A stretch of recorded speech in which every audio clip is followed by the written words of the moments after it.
Chowdhury sir எனக்கு வந்து வாழ்க்கையில் மறக்க முடியாத இன்னொரு அப்பான்னு சொல்லுவேன். நான் எங்கே அவரை பார்த்தாலும் அவர் காலை தொட்டு வாங்காமல் நான் வந்ததும் இல்லை, போனதும் இல்லை. இந்த காலை இன்னைக்கு கண்ணாடி போட்டு மூடிட்டேன். அதாவது எனக்கு பண வசதிகள் எல்லாமே எங்கள் அப்பாக்கிட்ட இருந்தாலும் நான் வந்து ஒரு 10 வருஷமாக அசிஸ்டன்ட் டைரக்டராக ஒர்க் பண்ணியிருக்கேன். அப்போ நிறைய ப்ரொடியூசர்ஸ் வந்து என்னை டைரக்டர் ஆக்குறேன்னு சொன்னாங்க. ஆனால் ஒரு ப்ரொடியூசர் சௌத்ரி சார் உட்காந்து இருந்தவர் எழுந்து போகிற வழியில் என்னை வந்து நீ தான் என் டைரக்டர்னு சொல்லிட்டு போனார். அந்த வார்த்தை இன்ன வரைக்கும் என்னால் மறக்க முடியல. அப்படி என்னை டைரக்டர் ஆக்கினவர்.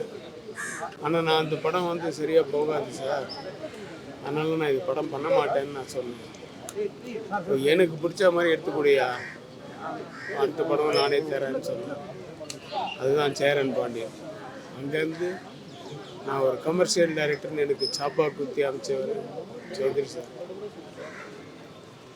இன்றைக்கி நான் நிறைய படங்கள் நடிக்கிறேன் அப்படின்னா அதுக்கு காரணமும் சௌத்ரி சார் தான். ஏன்னா முதல் படத்துலேயே நான் அவரை கேட்காம ஓப்பனிங் சீனில் நடிச்சிட்டேன். ஏன்னா அவர் இதே மாதிரி ராஜஸ்தானில் அவர் வருஷம் இல்லை 6 மாதத்துக்கு முன்னாடி அவங்க ஊருக்கு போயிடுவார். அப்போல்லாம் செல்ஃபோன் கிடையாது, அதனால் அவர் கேட்க முடியல. கேட்காம நான் பாட்டு நடிச்சிட்டேன். இப்போ படம் பார்த்துட்டு நல்லா தான் பண்ணியிருக்கேன் அப்படின்னு சொல்லிட்டு சேரன் பாண்டியன்லேயும் நிழல்கள் ரவி டேட்ஸ் இல்லை அப்படின்னு சொன்னோன்னே நீயே பண்ணிடியாங்க. அதுக்கடுத்த படத்தில் விஜயகுமார் சார் மொட்டை அடிக்க மாட்டேன்னு சொல்கிறாரு சார். அவருக்கு நிறைய படம் கண்டினியூட்டி, அதனால் நீயே டெய்லி மொட்டை அடிச்சுட்டு பண்ணிடியான்னு சொன்னார். அதான் 19 பயணம். அதுக்கப்புறம் ஊர்மொழி அதில் எனக்கு வந்து கேரக்டர் இல்லை. சென்டிமெண்ட்டாக நீ ஏதாவது ஒரு ஷார்ட்டாவது வாயா அப்படின்னு. அதான் ஊர்மறையால் ஒரே ஒரு சீனில் தலையை காமிச்சேன். அது அப்படியே கண்டினியூ ஆகிடுச்சு.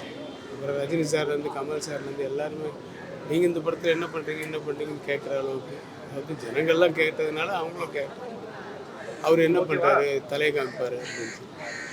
ஸோ எனக்குள்ளே வந்து ஒரு நடிகன் இருக்காருன்றதும் அங்கீகாரம் பண்ணவர் அவர் தான். நான் ஒரு டைரக்டராக என்னை வந்து இது பண்ணவர் அவர் தான். அவர் வந்து இப்போ இப்படி அகால மரணம் அடைஞ்சது தான் ஏற்றுக்க முடியல. நேற்று நைட்டில் இருந்து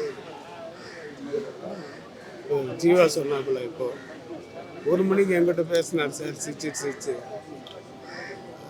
எனக்கு இங்கே கொடுத்த கன்னத்தை கொடுத்த முத்தம் கூட இன்னும் அப்படியே இருக்குது சார். அப்படி சடன் டெத்து வந்து ஏற்றுக்க முடியாத ஒரு மரணம், பெரிய இழப்பு.